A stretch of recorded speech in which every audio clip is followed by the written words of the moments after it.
সুপ্রিয় শিক্ষার্থী বন্ধুরা, আজকে আমাদের বিষয় হচ্ছে নবম দশম শ্রেণীর ব্যবসায় উদ্যোগ, আর টপিক হচ্ছে ব্যবসায়ের ধারণা, বিজনেস অফ কনসেপ্ট। ব্যবসায় শিক্ষক জনাব আসাদুজ্জামান নবম শ্রেণীর ব্যবসায় উদ্যোগ বিষয়ের প্রথম ক্লাসে আসলেন। শিক্ষার্থীরা তাকে আন্তরিকভাবে স্বাগত জানাল। শুভেচ্ছা বিনিময়ের পর তিনি শিক্ষার্থীদের সকলের উদ্দেশ্যে প্রশ্ন রাখলেন, তোমাদের মধ্যে কি কেউ ব্যবসায় পরিবার থেকে এসেছো? একজন শিক্ষার্থী বলল, তার বাবার চালের ব্যবসা আছে। আরেকজন শিক্ষার্থী বলল, তার বাবার হাঁস মুরগির খামার আছে। আরেকজন শিক্ষার্থী বলল, তার মায়ের একটি বিউটি পার্লার আছে। অপর শিক্ষার্থী বলল, তার বাবার একটি ঔষধের দোকান আছে। শিক্ষক সকলের কথা মনোযোগ দিয়ে শুনলেন এবং বললেন, ধান, চাল, হাঁস মুরগি, ঔষধ এবং বিউটি পার্লার পরিচালনা করা প্রত্যেকটি এক একটি অর্থনৈতিক কাজ। তোমাদের অভিভাবকদের সবগুলো অর্থনৈতিক কাজ ব্যবসা অন্তর্ভুক্ত হবে যদি তারা জীবিকা নির্বাহ ও মুনাফার আশায় উক্ত কাজগুলো করে থাকেন।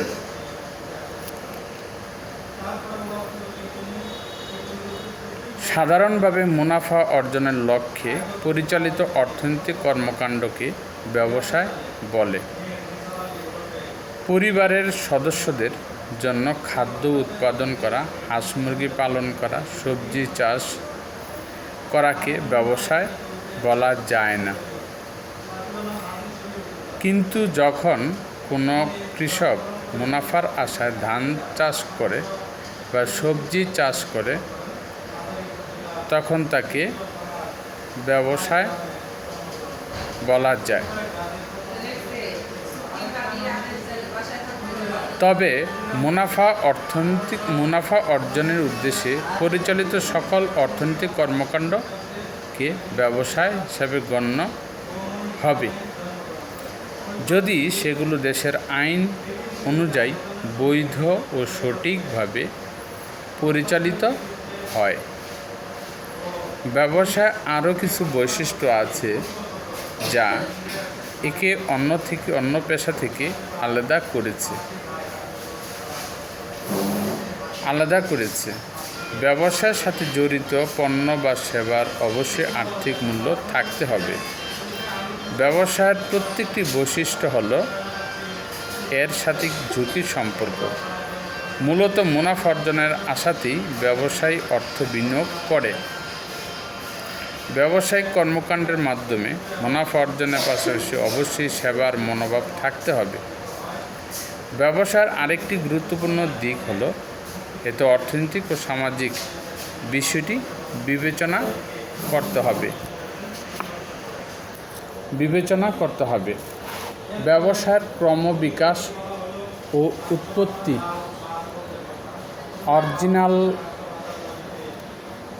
Origin and evolution of business. দিনে দিনে মানুষের চাহিদা বৃদ্ধি পাওয়ার সাথে সাথে অর্থনৈতিক কর্মকাণ্ডের আওতা বাড়তে থাকে। ফলে শুরু হয় পশু শিকার, খাদ্যশস্য উৎপাদন ও পণ্য বিনিময়ের মতো কর্মকাণ্ড। কিন্তু পণ্য বা দ্রব্য বিনিময় করেও প্রয়োজন মেটানো যায়নি। ফলশ্রুতিতে দ্রব্য বিনিময়ের স্থলে পণ্য বিনিময়ের মাধ্যমে স্বর্ণ, রৌপ্যের মুদ্রা ও পরবর্তীকালে কাগজি মুদ্রার প্রচলন করা হয়। ব্যবসায়ের ক্রমবিকাশের এ ধারাকে প্রাচীন, মধ্য ও আধুনিক যুগ এ তিন পর্যায়ে ভাগ করা যায়।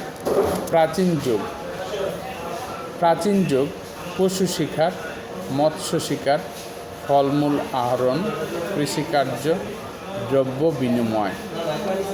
মধ্যযুগ বিনিময়ের মাধ্যমে হিসাব হিসাবে দুষ্প্রাপ্য শামুক, ঝিনুক, কড়ি ও পাথরের ব্যবহার। বিনিময়ের মাধ্যম হিসেবে স্বর্ণ, রৌপ্য ও অন্যান্য ধাতব মুদ্রার ব্যবহার। কাগজি মুদ্রার প্রচলন, বাজার ও শহর সৃষ্টি, ব্যবসায় সংগঠনের উদ্ভব। আধুনিক যুগ, শিল্প বিপ্লব, তথ্য যোগাযোগ প্রযুক্তির উন্নয়ন, বিভিন্ন শিল্প কলকারখানার বিকাশ, বৃহৎ আয়তন উৎপাদন ও বন্টন, ব্যবসায় ব্যবস্থাপনা পরিচালনা। ব্যাংক ও বীমা ব্যবস্থার সম্প্রসারণ, এটিএম কার্ড প্রচলন, মোবাইল ব্যাংকিং প্রচলন। ব্যবসার আওতা ও প্রকারভেদ। বর্তমানে ব্যবসায় শুধু পণ্যদ্রব্যের ওপর ক্রয় বিক্রয়ের মাধ্যমে সীমাবদ্ধ নয়। দ্রব্য, পণ্য ও সেবাকর্ম উৎপাদন, পণ্য দ্রব্য বিনিময় ও এর সহায়ক কাজের সমষ্টিকে ব্যবসায় বলে। পণ্যদ্রব্য বিনিময় সংক্রান্ত সহায়ক কাজে পরিবহন, বীমা, ব্যাংকিং, গুদামজাতকরণ, বিজ্ঞাপন গুরুত্বপূর্ণ ভূমিকা পালন করে। আধুনিক ব্যবসাকে প্রধানত 3 ভাগে ভাগ করা যায়: শিল্প, ইন্ডাস্ট্রি, বাণিজ্য, কমার্স, প্রত্যক্ষ সেবা, ডাইরেক্ট সার্ভিসেস। শিল্পগুলো কি? ইন্ডাস্ট্রি, প্রজনন শিল্প, নিষ্কাশন শিল্প, নির্মাণ শিল্প, সেবামূলক শিল্প, উৎপাদন শিল্প। ব্যবসায় বাণিজ্য। বাণিজ্য, পণ্য বিনিময়, ক্রয় বিক্রয়, পরিবহন, গুদামজাতকরণ, ব্যাংকিং, বীমা, বিজ্ঞাপন। শিক্ষার্থী বন্ধুরা, প্রত্যক্ষ সেবাগুলো হচ্ছে আইন বৃত্তি, ডাক্তারি, প্রকৌশল বৃত্তি, অডিট ফার্ম। শিক্ষার্থী বন্ধুরা, তাহলে তোমরা ব্যবসার বা শিল্পের প্রকারভেদগুলো সম্পর্কে ধারণা লাভ করো। এখন আমরা ইন্ডাস্ট্রি বা শিল্প সংক্রান্ত বিষয়ে আলোচনা করব। বন্ধুরা, তোমরা শিল্প বলতে যে বিষয়টাকে বোঝো সেটি আজকে আমরা পরিষ্কার করব, অর্থাৎ একটা পরিষ্কার ধারণা লাভ করব। তাহলে চলো ইন্ডাস্ট্রি সম্পর্কে আমরা আলোচনা করি। শিল্প উৎপাদনের বাহন হিসেবে বিবেচনা করা হয়। শিল্পকে উৎপাদনের বাহন হিসাবে বিবেচনা করা হয়। যে প্রক্রিয়ায় প্রাকৃতিক সম্পদ আহরণ, কাঁচামালে রূপদান এবং প্রক্রিয়াকরণের মাধ্যমে কাঁচামালকে মানুষের ব্যবহার উপযোগী পণ্যে পরিণত করা হয়, তাকে শিল্প বলা হয়। শিল্পকে প্রধানত 5 ভাগে ভাগ করা যায়। প্রথমত, প্রজনন শিল্প, জেনেটিক। উৎপাদিত সামগ্রী পুনরায় সৃষ্টি বা উৎপাদনের কাজে ব্যবহার করা হয়, যেমন নার্সারি, হ্যাচারি ইত্যাদি। দ্বিতীয়ত, নিষ্কাশন শিল্প, এক্সট্রাকটিভ। শিল্পের মাধ্যমে ভূগর্ভ, পানি বা বায়ু হতে প্রাকৃতিক সম্পদ আহরণ করা হয়, যেমন খনিজ শিল্প। তৃতীয়ত, নির্মাণ, কনস্ট্রাকশন। শিল্পে শ্রম ও যন্ত্রের ব্যবহারের মাধ্যমে কাঁচামালকে প্রক্রিয়াজাত করে চূড়ান্ত পণ্যে রূপান্তর করা হয়, যেমন বস্ত্র শিল্প।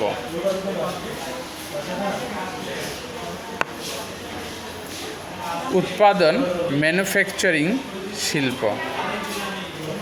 উৎপাদন শিল্পে শ্রম ও যন্ত্রের ব্যবহারের মাধ্যমে কাঁচামালকে প্রক্রিয়াজাত করে চূড়ান্ত পণ্যে রূপান্তর করা হয়, যেমন বস্ত্র শিল্প। পঞ্চমতম, সার্ভিস শিল্প বিভিন্ন প্রকার সেবা প্রদানের মাধ্যমে মানুষের জীবনযাত্রা সহজ ও আরামদায়ক করে। যেমন বিদ্যুৎ ও গ্যাস উৎপাদন, বিতরণ, ব্যাংকিং ও ব্যবস্থাপনা, স্বাস্থ্য সম্পর্কিত সেবা ইত্যাদি। সুপ্রিয় শিক্ষার্থী বন্ধুরা, তাহলে তোমরা শিল্প কাকে বলে সেই সম্পর্কে তোমরা একটা পরিষ্কার ধারণা লাভ করছো আশা করছি। এখন আমরা বাণিজ্যের উপর আলোচনা করব। কমার্স বাণিজ্যকে ব্যবসার পণ্য বা সেবা সামগ্রী বন্টনকারী শাখা হিসাবে গণ্য করা হয়। ব্যবসায় বা শিল্পে ব্যবহৃত কাঁচামাল উৎপাদকের নিকট পৌঁছানো কিংবা শিল্পে উৎপাদন পণ্য বা সেবা সামগ্রী ভোক্তার নিকট পৌঁছানোর সকল কার্যাবলীকে বাণিজ্য বলে। পণ্য দ্রব্য ক্রয় বিক্রয় কার্য যথাযথভাবে সমাধানের ক্ষেত্রে অর্থগত, ঝুঁকিগত, স্থানগত, কালগত ও তথ্যগত বাধা বা সমস্যা দেখা দিতে পারে। এ সকল বাধা দূরীকরণে বাণিজ্যের বিভিন্ন অঙ্গ যেমন পরিবহন, গুদামজাতকরণ, ব্যাংকিং, বীমা, বিপণন ও বিজ্ঞাপন ইত্যাদির সহযোগিতার প্রয়োজন আছে। বাণিজ্যকে আধুনিককালে ব্যবসায় টু ব্যবসায়, বিজনেস টু বিজনেস বলে অভিহিত করা হয়। প্রত্যক্ষ সেবা, ডাইরেক্ট সার্ভিসেস, অর্থ উপার্জনের উদ্দেশ্যে স্বাধীন পেশায় নিয়োজিত ডাক্তার, উকিল, প্রকৌশলী প্রভৃতি পেশাজীবীরা বিভিন্ন রকম সেবাকর্মের মাধ্যমে অর্থ বিনিময়ে সেবা প্রদান করে থাকেন। এ সকল সেবাকর্ম বা বৃত্তি প্রত্যক্ষ সেবা হিসেবে পরিচিত, যেমন ডাক্তারি, ক্লিনিক, আইন চেম্বার, প্রকৌশলী ফার্ম, অডিট ফার্ম ইত্যাদি।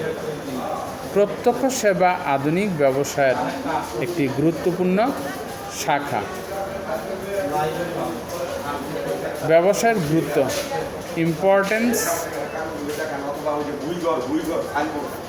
Importance of business.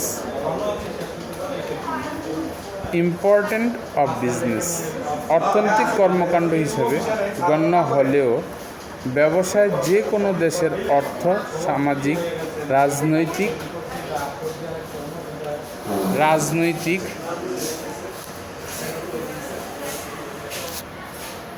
রাজনৈতিক তথা সামগ্রিক উন্নয়নে বিশেষ অবদান রেখে চলেছে। ব্যবসার প্রয়োজনীয়তা উপলব্ধি করেই গড়ে উঠেছে ছোট ছোট গ্রাম, দোকান থেকে শুরু করে বিশাল শিল্প কলকারখানা। বর্তমানে বিশ্বে ব্যবসায় গুরুত্বপূর্ণ অপরিসীম। আজকের পৃথিবীতে যে সকল দেশে অর্থনীতির উন্নয়ন চরম শিখরে অবস্থান করছে, সে দেশগুলো ব্যবসা বাণিজ্য উন্নত। ব্যবসার মাধ্যমে সম্পদ যথাযথ ব্যবহার সহজ হয় এবং দেশের অর্থনৈতিক উন্নয়ন ত্বরান্বিত হয়। ব্যবসার ফলে সঞ্চয় বৃদ্ধি পায়, মূলধন সুগঠিত হয় এবং জাতীয় আয় বৃদ্ধি পায়। ব্যবসার মাধ্যমে বেকার মানুষের কর্মসংস্থান সৃষ্টি হয়। ফলশ্রুতিতে দেশ, সমাজ, জনগোষ্ঠীর জীবনমান উন্নয়ন ঘটে, ক্রয় ক্ষমতা বৃদ্ধি পায়, আর্থিক সচ্ছলতা ফিরে আসে। ব্যবসায় গবেষণা ও সৃজনশীল কাজের উন্নয়ন ঘটে। ব্যবসা বাণিজ্যের ফলে দেশে দেশে পণ্যদ্রব্যের আদান প্রদানের সাথে সাথে সংস্কৃতির বিনিময়ও ঘটে। ব্যবসা বাণিজ্যকে ঘিরে নতুন নতুন শহর বন্দর গড়ে উঠেছে। সুপ্রিয় শিক্ষার্থী বন্ধুরা, এখন আমরা এসএসসি পরীক্ষার্থীর বিষয়ে একটা স্ট্যাম্প আমরা আলোচনা করব। এসএসসি পাস হালিমা অল্প পুঁজি নিয়ে ব্যবসা শুরু করেন। দিনে দিনে তার প্রতিষ্ঠানটি এলাকার সফল ব্যবসায় পরিণত হয়। বর্তমানে তার প্রতিষ্ঠানে প্রায় 50 জন নারী পুরুষ কাজ করে। কর্মচারীদের অধিকাংশই নদী ভাঙনে ঘরবাড়ি হারানো। শুরুতেই হালিমা তাদেরকে স্বল্প প্রশিক্ষণের ব্যবস্থা গ্রহণ করেন। তারা সুই সুতা দিয়ে নকশি কাঁথা, কাপড়ে নানা রকম ডিজাইন, হাতের কাজের শাড়ি, 3 পিস, পাঞ্জাবি, ফতুয়া ইত্যাদি বিক্রয় করেন। হালিমা তার ব্যবসা আরও বড় করার সিদ্ধান্ত গ্রহণ করেন, কিন্তু তিনি শহরে না গিয়ে চলে গেলেন গ্রামে। তার ইচ্ছা গ্রামের মহিলাদের কাজে লাগানো। দিনে দিনে তাদের গ্রামের অধিকাংশ মেয়ে তার ব্যবসার সাথে বিভিন্নভাবে জড়িয়ে পড়েন। ফলশ্রুতিতে তাদের আর্থিক অবস্থার পরিবর্তনের সাথে সাথে জীবনযাত্রার মান উন্নত হতে থাকে।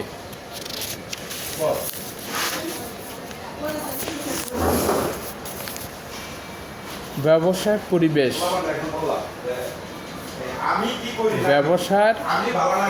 ব্যবসা দ্বারা মানুষের জীবনধারা, আচার আচরণ, শিক্ষা, সংস্কৃতি, অর্থনীতি এবং ব্যবসা প্রভাবিত হয়। পরিবেশ হলো কোনো অঞ্চলের জনগণের জীবনধারা ও অর্থনৈতিক কার্যাবলীকে প্রভাবিত করে। এমন সব উপাদানের সমষ্টিকে ব্যবসায় পরিবেশ বলে। তাহলে সুপ্রিয় শিক্ষার্থী বন্ধুরা, ব্যবসায় পরিবেশ কাকে বলে? ব্যবসায় পরিবেশ হচ্ছে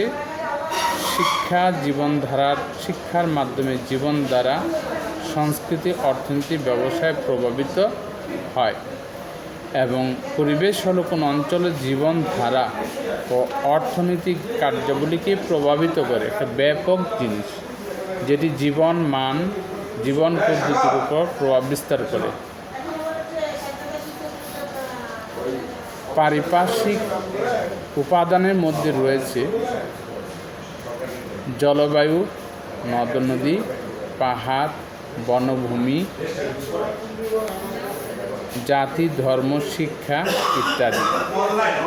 যেসব প্রাকৃতিক ও অপ্রাকৃতিক উপাদান দ্বারা ব্যবসায়িক সংগঠনের গঠন, কার্যাবলী, উন্নতি ও অবনতি প্রত্যক্ষ ও পরোক্ষভাবে প্রভাবিত হয়, সেগুলোর সমষ্টিকে ব্যবসায়িক পরিবেশ বলে। কোনো স্থানের ব্যবস্থাপনার উন্নতি নির্ভর করে ব্যবসায়িক পরিবেশের উপর। বহু প্রকারের ব্যবসায়িক পরিবেশ দেখতে পাওয়া গেলেও ব্যবসায়িক পরিবেশের উপাদানগুলোকে প্রধানত 6 ভাগে ভাগ করা যায়। 1. প্রাকৃতিক পরিবেশ, ন্যাচারাল এনভায়রনমেন্ট। 2. অর্থনৈতিক পরিবেশ, ইকোনমিক এনভায়রনমেন্ট। 3. রাজনৈতিক পরিবেশ, পলিটিক্যাল এনভায়রনমেন্ট। সামাজিক পরিবেশ, সোশ্যাল এনভায়রনমেন্ট। আইনগত পরিবেশ, লিগ্যাল এনভায়রনমেন্ট। প্রযুক্তিগত পরিবেশ, টেকনিক্যাল এনভায়রনমেন্ট। শিক্ষার্থী বন্ধুরা, তাহলে ব্যবসা বাণিজ্যের জন্য পরিবেশকে আমরা কয় ভাগে ভাগ করতে পারি? 6 ভাগে। সেই 6টা ভাগ হলো, আমি আবার রিভাইজ করছি, 6টা ভাগ হলো প্রাকৃতিক পরিবেশ, অর্থনৈতিক পরিবেশ, রাজনৈতিক পরিবেশ, সামাজিক পরিবেশ, আইনগত পরিবেশ এবং প্রযুক্তিগত পরিবেশ। বাংলাদেশে ব্যবসায়িক পরিবেশ নিয়ে আমরা আলোচনা করব। বাংলাদেশ একটি কৃষি নির্ভর উন্নয়নশীল দেশ। অবশ্য দেশের অর্থনীতিতে ব্যবসায় তথা শিল্প ও বাণিজ্যের অবদান প্রতিবছর বেড়েই চলেছে। এককালে এই অঞ্চল ব্যবসা বাণিজ্যে সরাসরি সারা বিশ্বে বিখ্যাত ছিল। ব্যবসা বাণিজ্যে প্রসিদ্ধ স্থান হিসাবে বিশেষ করে মসলিন কাপড়ের জন্য সোনারগাঁও এবং সমুদ্র বন্দর ও জাহাজ নির্মাণ শিল্পের জন্য চট্টগ্রাম ও দুটি স্থানের নাম সারা বিশ্বে ছড়িয়ে পড়েছিল। সোনারগাঁও এবং এর আশেপাশে তৈরি মসলিন রপ্তানি হতো ইউরোপ ও বিভিন্ন আফ্রিকাতেও। আমাদের দেশ চিরকাল বাণিজ্যের জন্য বিখ্যাত ছিল। এদেশে বাণিজ্যের খ্যাতিতে প্রলুব্ধ হয়ে আরবগণ শরণার্থীকাল পূর্বে থেকে বাণিজ্য সম্পর্ক স্থাপন করে এবং দলে দলে এদেশে আগমন করে। বাণিজ্য বিষয়ে তখন এই অঞ্চলের শ্রীবৃদ্ধি এতদূর হয়েছিল যে ইতিহাস বিখ্যাত তাম্রলিপ্ত সপ্তগ্রামের সাথে এর গড় প্রতিযোগিতা চলত। এই অঞ্চলের বাণিজ্য খ্যাতি প্রাচ্যের দেশ ছড়িয়ে সুদূর ইউরোপ পর্যন্ত পৌঁছেছিল। খ্রিস্টীয় ১৬ শতাব্দীতে পর্তুগিজরা এসে বাণিজ্য করতে আরম্ভ করেন। তারা সপ্তগ্রামে বা ক্ষুদ্র বন্দর এবং চট্টগ্রামকে বৃহৎ বন্দরে অভিহিত করেন। উল্লেখ্য, বাণিজ্য বন্দর হিসেবে পশ্চিমবঙ্গের সপ্তগ্রামের নামটি বিখ্যাত ছিল। ভাগীরথী নদী ও সরস্বতী খালের মাধ্যমে বঙ্গোপসাগরের সাথে সপ্তগ্রামের বাণিজ্য চলত। সমুদ্র পথে ব্যবসার জন্য আমাদের দেশে প্রসিদ্ধ ছিল। সমুদ্রগামী জাহাজও দেশে নির্মিত হতো। চৈনিক পরিব্রজক মা হুয়ান লিখেছিলেন, এদেশের জাহাজ নির্মাণ প্রণালীর শ্রেষ্ঠত্ব হৃদয়ঙ্গম করে মহামান্য রোমের সম্রাট আলেকজান্দ্রিয়ার ডক কারখানা ও জাহাজ পছন্দ না করে চট্টগ্রাম থেকে জাহাজ তৈরি করে নিতেন। চট্টগ্রাম, হালিশ শহর, পতেঙ্গায় দেশীয় শিল্প কর্তৃক অনেকগুলো জাহাজ নির্মাণ কারখানা ছিল। ওই সকল কারখানা তখন হাতুড়ির ঠক ঠক শব্দে সবসময় মুখরিত থাকত। এদেশের সওদাগররা তখন শতাধিক জাহাজ মালিক ছিলেন। ইতিহাসের ডব্লিউ হান্টারের মতো ওই সকল জাহাজ নির্মাণ কারখানা 1875 খ্রিস্টাব্দ পর্যন্ত নিজেদের প্রভাব বিস্তার ধরে রাখতে সক্ষম হয়েছিল। সুপ্রিয় শিক্ষার্থী বন্ধুরা, আজকে আমরা এখানেই সমাপ্ত করছি। খোদা হাফেজ। সে পর্যন্ত তোমরা সবাই সুস্থ থাকো, ভালো থাকো। আল্লাহ হাফেজ।